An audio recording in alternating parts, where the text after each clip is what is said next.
মনে রেখো বান্দা, দুনিয়া নিয়ে ব্যস্ত হয়ে গেলা। আল্লাহকুমুত তাকাসুর, দুনিয়া বাড়ানোর নেশা তোমাদেরকে আমি আল্লাহ থেকে, ইবাদত থেকে গাফেল করে দিল। হাত্তা জুরতুমুল মাকাবির, মনে রেখো এরই মধ্যে একদিন তুমি পৌঁছে যাবে কবরস্থান। মনোযোগ দিলেও মরে যাইবা, অমনোযোগ হইলেও মরে যাইবা, সেজদা দিলেও মরে যাইবা, নাফরমানি করলেও মরে যাবে। ইব্রাহিম নবীরও মৃত্যু হয়েছে, নমরুদেরও মৃত্যু হয়েছে, মুসা নবীও ইন্তেকাল করছে, ফেরাউনও কি করছে? তার মানে অনুগত থাকে নাই, অবাধ্য থাকে নাই, চলেই যাবা। তবে কাল্লা সাউফা তা'লামুন, আল্লাহ বলেন অচিরেই কবরে আমি আল্লাহ তোমারে জানায় দেব, বুঝায় দেব আমার এক এক নাফরমানির শাস্তি আমি দেখায় দেব। হাদিসের মধ্যে আছে আল্লাহ নবী সাল্লাল্লাহু আলাইহি সাল্লাম সাহাবীর কবর দেখে, খালি কবর, একদিন এক সাহাবীর জানাজা পড়তে গিয়ে জানাজার আগে নবীজি তার খালি কবরটা অনেকক্ষণ তাকাইয়া খুব কাঁদছে, খালি কবরের দিকে তাকাইয়া। তো সাহাবীরা বলেন আমরাও নবীজির সাথে খুব কাঁদলাম। এরপরে কান্দা শেষে নবীজি চোখ মুছে বললেন, লিমিসলি হাযা ফাআইদ্দু, আমার সাহাবীরা এমন কবরের জন্য তোমরাও প্রস্তুতি নাও, তোমরাও প্রস্তুতি নাও। আইদ্দু, রেডি হও সাহাবারা, এই নিশ্চিত এই কবর কাছে তোমারে পৌঁছানোই হবে, পৌঁছানোই হবে। চলো জ্যান্ত মানুষ, হাসি খুশি মানুষটা পলকের মধ্যে নিস্তব্ধ হয়ে যায়। কি আশ্চর্য বিষয়! আমার মামি কিছুদিন আগে মারা গেছে, আমি মামির বড় মামি আমার জানাজা পড়তে গেছি, তখন আমার মনে পড়ছে, হায় মামি, আমি আমার ছোটবেলায় ছাত্র জীবনে আমি খুব সিমের বিচি খাইতে পছন্দ করতাম, সিমের দানা। আমার মামি তরকারি রাঁধলে, সিমের তরকারি রাঁধলে সিম এগুলো আলাদা নিয়ে বাটিতে আবার একটা একটা করে দানা খুলতো, খুললা দানাগুলো খুললা আমরা একসাথে মুঠ করে কত সময় মামি আমারে এই সিমের দানা দিছে, খাইতাম। তো সেই মানুষটা যাকে আমি চোখে দেখলাম এতদিন এতবার, সেই তিনি কবরে চলে গেছে, কবরে চলে গেছে। কি ব্যস্ততম জিন্দেগি ছিল, বড় সংসার ছিল, সব ছেড়ে চলে গেছে। এমনই তো। তাহলে মৃত্যু আমাদের জন্য নিশ্চিত যে আমাদেরকে থামায় দিবে। এই হাসি, এই কান্না, আনন্দ, বেদনা, দুঃখ, পেরেশানি, এই ছেলেরা তোমাদের জওয়ানি থামায় দিবে মৃত্যু। তোমরা জানো না কে দেখে তোমাগরে, তোমাগো এই সমস্ত চুলের ফ্যাশন, কোনো ইবলিস ছাড়া, শয়তান ছাড়া কেউ দেখে না। অনেক ছেলে আসছো, গায়ের মধ্যে বোঝা যায় গেঞ্জি, গায়ে খেলোয়াড়ের গেঞ্জি, ক্রিকেটের গেঞ্জি, সদর বদর আর কি গায়ে দাও, কি পড়ো, কি মুসলমান, কি মা বাপ, কিচ্ছুর খবর নেই। মুসলমানের আখলাক জিজ্ঞাসা করে, নামাজ পড়ছে কয়জন? এশার নামাজও পড়ে নাই, মাগরিবের নামাজও পড়ে নাই। এই নির্লজ্জ বেহায়া, এত বড় বেশরম কেমনে মসজিদে বইল? জিজ্ঞাসা করে যে তোর কলিজার মধ্যে একটা ভয় লাগলো না? আল্লাহর ঘরে কেমনে বসলি নাফরমান, সেজদা ছাড়া? কোরআনুল কারীমের মধ্যে আছে, ওমান ইউআযযিম শাআইরাল্লাহ ফাইন্নাহা মিন তাকওয়াল কুলুব, আল্লাহর নিদর্শনাবলীকে যে সম্মান করবে, তো আল্লাহ তাআলা বলেন এটা তার অন্তরে তাকওয়া আছে, এ কথার প্রমাণ বহন করবে। তার অন্তরে আল্লাহ ভীতি আছে, আল্লাহর ভয় আছে, এ কথার প্রমাণ আল্লাহর নিদর্শনাবলীকে সম্মান করা। তো আল্লাহর নিদর্শনাবলী এর মধ্যে মসজিদ, আল্লাহর ঘর অন্যতম। প্রতিটা মসজিদ, প্রতিটা আল্লাহর ঘর আল্লাহর নিদর্শনাবলীর একটি। এই জন্য যে মসজিদকে সম্মান করবে, তো এইটা তার অন্তরে তাকওয়া আছে, আল্লাহর ভয় আছে, এই কথার প্রমাণ বহন করে। হাদিসের মধ্যে আছে, রাসূলুল্লাহ সাল্লাল্লাহু আলাইহি ওয়াসাল্লাম বলছেন, 7 ধরনের ব্যক্তিকে আল্লাহ তাআলা কিয়ামতের দিন আল্লাহ তাআলার আরশের ছায়া দান করবেন। এটা আপনারা অনেক শুনছেন এই কথা। এটা যেদিন আল্লাহর আরশের ছায়া ছাড়া আর কোনো ছায়া থাকবে না। এই 7 ধরনের ব্যক্তির মধ্যে এক ধরনের ব্যক্তি হলো ওই ব্যক্তি, রাজুলুন কলবুহু মুআল্লাকুন বিল মাসাজিদ, যার অন্তর মসজিদের সাথে লেগে আছে, যার দিল মসজিদের সাথে লেগে আছে। মসজিদে সেজদা দেওয়া, মসজিদে নামাজ পড়া, মসজিদে এসে ইবাদত করা, মসজিদকে সুন্দর করা, মসজিদের খেদমত করা, মানে মসজিদের প্রতি, ইবাদতের প্রতি তার হৃদয় পড়ে থাকে, দিল পড়ে থাকে, অন্তরের টান থাকে। আল্লাহ নবী সাল্লাল্লাহু আলাইহি ওয়াসাল্লাম বলছেন, এটা প্রমাণ করে যার দিলের মধ্যে এরকম আছে, তো তাকে আল্লাহ তাআলা আল্লাহর আরশের নিচে ছায়া দান করে। এই জন্য মসজিদের সাথে মুমিনের সম্পর্ক গভীর করা উচিত। হাদিসের মধ্যে আছে, বান্দা যখন মসজিদে ঢোকে তো সে আল্লাহ তাআলার মেহমান হয়ে যায়, আর আল্লাহ তাআলা সেই মেহমানকে প্রথম আপ্যায়ন করে তার অগণিত গুনাহ মাফ করে দেয়। এটাই প্রথম মেহমানদারি। ওয়াকিরাহু আল মাগফিরা, মসজিদে আল্লাহর পক্ষ থেকে প্রথম মেহমানদারি হলো শরবত না, বরং গুনাহ মাফ, বান্দার গুনাহ মাফ করে দেয়।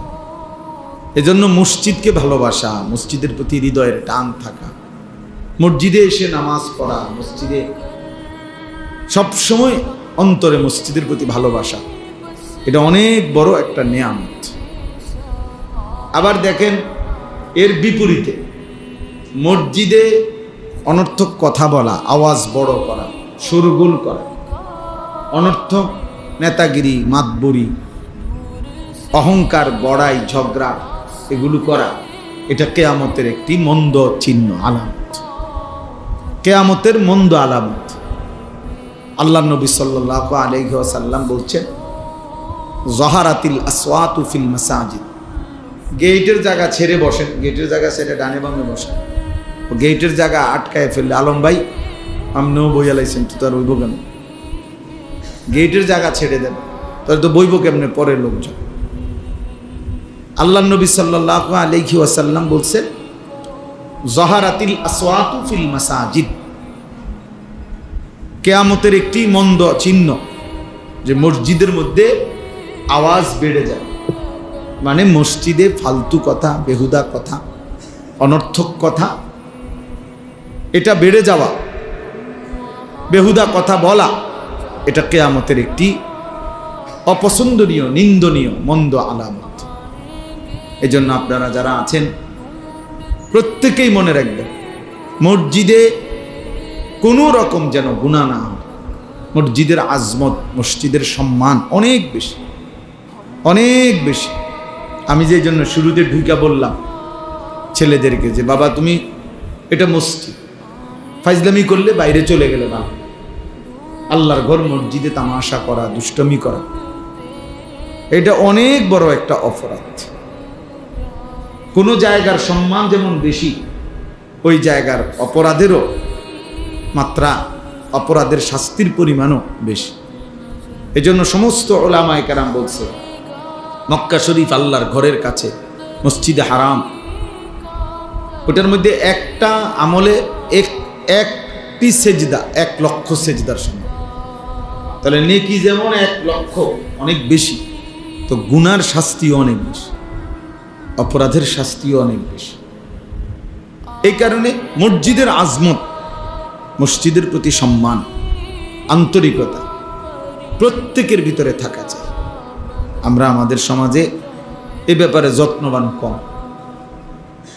অনেক যত্নবান। অনেক মসজিদে কিশোর বয়সী ছোট বাচ্চা, 14-15 বছর হয়ে গেছে, এমন ছেলে পেলেও এত দুষ্টামি করে, এত কথাবার্তা, এত তামাশা, মস্কারি, ঠাট্টা, দোতলায়, নিচতলায়, বারান্দায় ফাইজলামির একটা মানে আখড়া বানায় ফেলে। জুমার বয়ান হয়, ইমাম সাহেব বয়ান করে, আর কিছু দুষ্ট ছেলেপেলে আছে পুরাটা টাইম যন্ত্রণা দেয়, কষ্ট দেয়।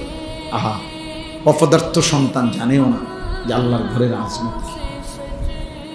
কেউ তারে কোনোদিন শিখায়ও নাই যে আল্লাহর ঘরের সম্মান কি। অথচ টেলিভিশন দেখতে বসলে মা বুঝাই দিছে যে সাবধান, কথা বলবা না, চুপ থাকো। বাবা শিখাই দিছে। টেলিভিশন দেখলে, নর্তকীর নাচ দেখলে চুপ করায় দেয়। কিন্তু আল্লাহর ঘর মসজিদে আমাদের অনেকের চোখের সামনে বাচ্চারা, একেবারে ছোট্ট মাসুম বাচ্চা বাদ দিলাম, ও বেচারা একেবারেই ছোট, 12 বছরের ছেলেটাও ছোট, 14 বছরের ছেলেটাও ছোট। তো ওই যে বান্দরামি করে, দুষ্টমি করে, ওই যে একটা শব্দ শোনে না, তো সে শিখবে কোত্থেকে? শিখবে কোত্থেকে? শরীয়তের মাসআলা জানবে কোত্থেকে যদি নাই শুনে? নাই শুনলে আমল করবে কিভাবে? আমল তো তখনই আমল হয় যখন তা ইলম অনুপাতে হয়। কোরআন সুন্নাহর ইলম অনুপাতে হলে সেটা আমল হয়। এমনিতে আপনার মন মতো আমল করলে, নিজের ইচ্ছা মতো, এই যে আপনাদের মাঝ বয়সী বয়স্ক অনেক লোক আছে, হাজার বললেও, কুটিবারও যদি বলে, যদি ফাও ধরে, তারপরও উনি উনার সূরা কেরাত শুদ্ধ করবেন। কিছু বয়স্ক লোক আছে এমন গোয়ার, যে মানে বুঝে যে উনার সূরা অশুদ্ধ, দোয়া কালাম অশুদ্ধ, কিন্তু দুনিয়ার কোনো কথা দিয়া ওনাকে এটা বোঝানো যায়। কোনো ইবলিস ওনাকে কলিজার ভিতরে বুঝাই দিচ্ছে যে অসুবিধা নেই, আল্লাহ ভরসা, এই যে রুম ফরি এই রুম, এটা অন্য কেউ বুঝাই দিচ্ছে তার কলজে, যে মাইতো না চাই হুজুরা কই গই, আল্লাহ ভরসা। এখন আল্লাহ বলছে কিনা আপনারা বলেন, যে আল্লাহ যদি বলে, আপনারা শুনছেন যে আল্লাহ বলছে যে বান্দা তুমি ভুলের উপরে, মিথ্যার উপরে, ভুলের উপরে মৃত্যু পর্যন্ত থাকো, আমি ভরসা, এটা আল্লাহ বলছি। তো তো আমাদের কে ভরসা দিল? আপনার এই ভরসাটা দিল কে? আফসুসের ব্যাপার, আফসুসের ব্যাপার। 60 বছর 50 বছর হয়ে গেছে, এই কথাটুকু বোঝে না যে আমার সূরা, আমার কেরাত, আমার দোয়া, আমার তাসবিহ, আমার আত্তাহিয়াতু, আমার দুরূদ শরীফ, আমার দোয়া। তুমি ওই ছেলেরা হয়তো এখন ঢুকো, পরে যে সময় একটা পোটলা দিব ওই সময় ঢুকো না। আসো, এখন আসো, পরে আর কাউরে ঢুকতে দেওয়া হবে না।